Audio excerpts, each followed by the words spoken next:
Oh, it's a gorgeous day outside, and honestly, there's been a lot of good things happening, a lot of blessings. This is just one of those days where you can see them and feel them for me. So, definitely good. Definitely thankful. I'm here in front of Integrity Church, got done talking with some others, and there's definitely some things to point out here. One of them is just, this is more of like a 2-for-1 or a 3-for-1 video right off the bat. But I guess the more I've struggled with this, the more I've come to realize this isn't just simply an issue that I am dealing with. It's something that others are dealing with. And that is simply, where do you go to hang out and spend time with other men, to fellowship with other men, so to speak? Church is hard.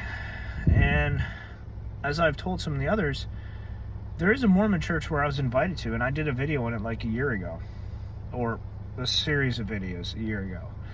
And it's very interesting when you get down to a lot of what is there that you need.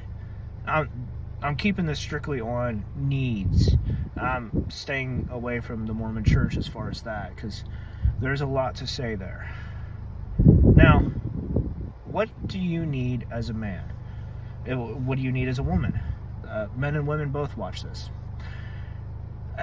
Fellowship is something that is a part of this. And finding that in church, and it doesn't really matter where you are, it's going to be tricky, especially for those who are single and adults. So, as far as what I figured out, there's ways to serve, is what my parents and so many other people have suggested. I work night shift, and that's hard. Literally yesterday, I just could not get to sleep up until like past 7 p.m., 8 p.m., and then I was just drowsy. So, point in case, my sleep cycle is off because I didn't get to sleep until like 1 or 2 o'clock in the morning. Woke up around 6 o'clock today.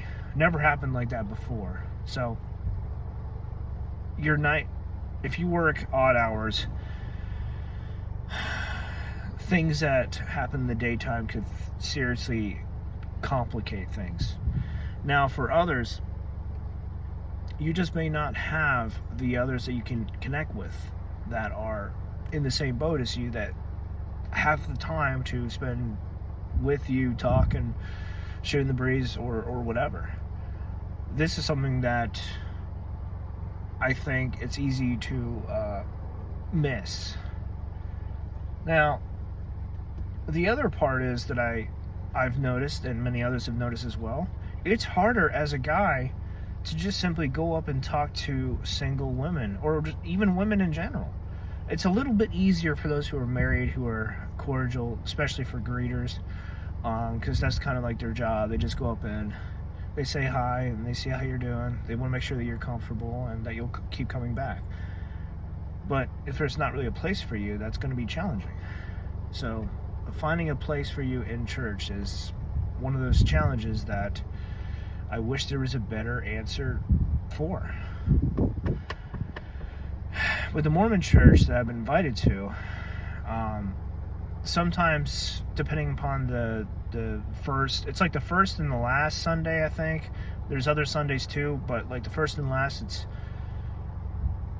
the men meet up and fellowship together, and they sit in like a half circle.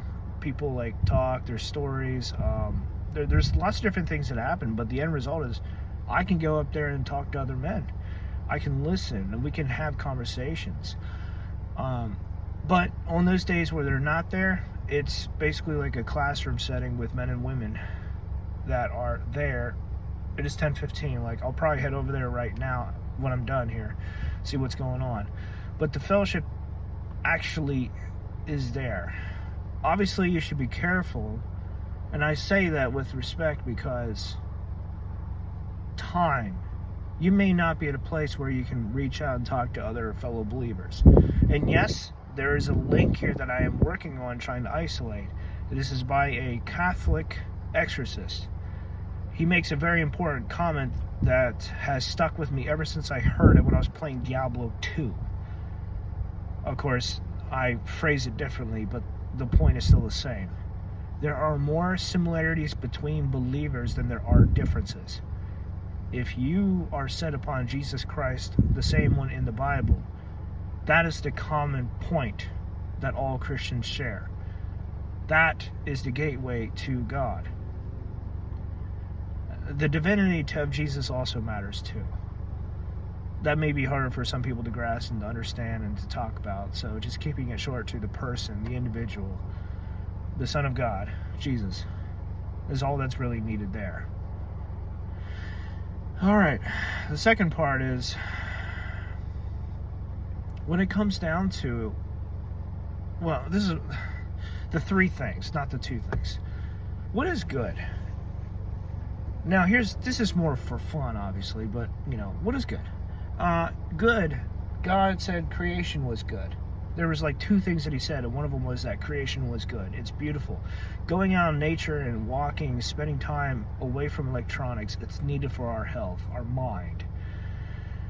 Other things are good is spending time, I said this before, but I'll repeat it, fellowshipping with others, spending time with others, friends, family, whoever you love being with. This matters. Now, on the context of sodas here, tastes good, but it's not good. Junk food. I love junk food. It tastes good, but it's not good. Oh, bad joke, I know. But still, for context, it's nice to note that our definitions and perceptions of good is going to be a little bit different, and that's the beauty of it. There is stuff that is spiritual and stuff that is physical, and it's all going to be different when it comes down to good or bad, healthy or unhealthy. Considering that in my career, when I swap over from being private security, I said that I would love to learn how to be a baker and just make a whole bunch of junk food, like cakes or pizzas, stuff like that, because it's awesome. Cece's Pizza, the dessert pizza, is like the perfect combination of that. Oh man. Okay, moving on. Again, that was for fun. The last part is a little bit more tricky. When it comes down to being authentic and learning how to be more quiet, it kind of, how do I say that? I said it a lot better in my mind. There's a difference between being fake and being quiet. Let me put it that way. And the difference is you're still you being your genuine self that you are choosing to be. And if you don't know what that is, take time to think about it. Because do you really want to go through life not knowing who you are, what you are capable of, the good and the bad? Because one of the things that holds people captive is their fear of their potential. Obviously, people are going to lie and going to say a lot of bad things about you, but that could plant seeds of fear in your mind that you should confront to remove. Say, this is incorrect, this is a lie, confront it and remove it. I want to say it's different because there are people who choose to be quiet, and there are other people who are it's harder for them to be quiet. And it's part of us at the very core. I feel that at times the need to be open to talk, to keep silence from happening. For me, I see silence as an evil thing that has been slowly changing in my life, and that's why Bible study has always been hard for me. The private devotions and stuff, that's always been hard for me. Quietness unsettled me for years, and I never could understand why. There's eeriness, a creepiness to it that I just couldn't put my finger on it. That has not disappeared, but it's died down. And I'm very thankful for that, because it's one more step that I can go back to doing daily devotions. That's the one thing that I have trouble doing that other Christians may actually be able to do. There's severe difficulty for me to do devotions. But yeah, going back to the point here, being quiet is something that we learn usually through the hard way or through seeing other things happen right in front of us. It's not something that usually is built in, that it just comes to us right away. It ties in with patience too, where we've learned about timing. We learn to, when and where we should talk, when we should respond, and when we should listen.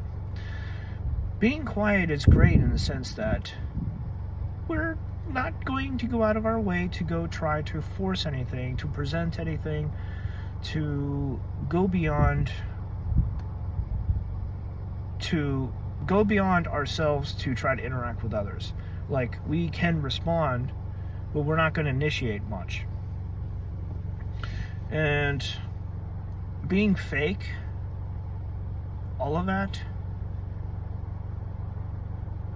there's a need almost to like present, to try to put your own narrative out there. So in a very real way, it's like, when it comes down to being quiet, being authentic, you're taking yourself out of the picture, whereas it's the exact opposite for the other side. It's something for you to think about. Now, there is some points that should be seized upon. Opportunities do happen. You do come across opportunities where you should take advantage of them, because they're like once in a lifetime in some scenarios. People have said that they felt God urging them to go take action, to go do certain things. Like, I felt the need, I felt God moving me to go talk to this person, to reach out to this person, to go to this event, to even just a couple of videos ago when I said I was holding up that pamphlet. It's here too, I think. Oh no, it's in the back. So I was holding up a pamphlet as far as like the 10th. It was like a celebration for like the 10th year that this pastor and his wife had been at this church. There was actually some good things that happened there, but I was largely quiet. There was also a couple cops there too, and I just talked to them. We had a good conversation, then I ended up leaving. I wished them well and ended up leaving. I don't feel the need to talk too much about that, but that's kind of a good point to be made there. I would never have been able to been a part of that celebration, and have that realization that church can be a day of celebration. That's it. I want to thank you all for who followed. I hope that this channel has been very helpful to you. I would like to take some time and say, if you go back to the very beginning of my video, I still say one of the best lessons that I've come across that I wanted to share was identity versus image. So there's a lot of good videos. I really highly encourage that you check them out, because your needs, they should be met. And I hope I can be a part of that. God may be hard. He may be hard to look at and to understand, but each and every one of us is a reflection of who He is, because as humans, I believe we are image bearers of Christ. I believe my Father when He says that, when He told me about being an image bearer, representation of who God is. Just like I am not my Father, I'm a poor reflection of who He is. I love my dad. We're going to sit on opposite sides of so many things, but that's great. That's fine. There's no problem with that. But hopefully you get what I'm trying to say. Like, we are representations of our parents in some way, but we could also be so much more. All right, that's it. I will work on getting the end down with a packed video that I will just simply add to the end of these videos, and I would very much like to, I'll work on that. Anyway, until next time.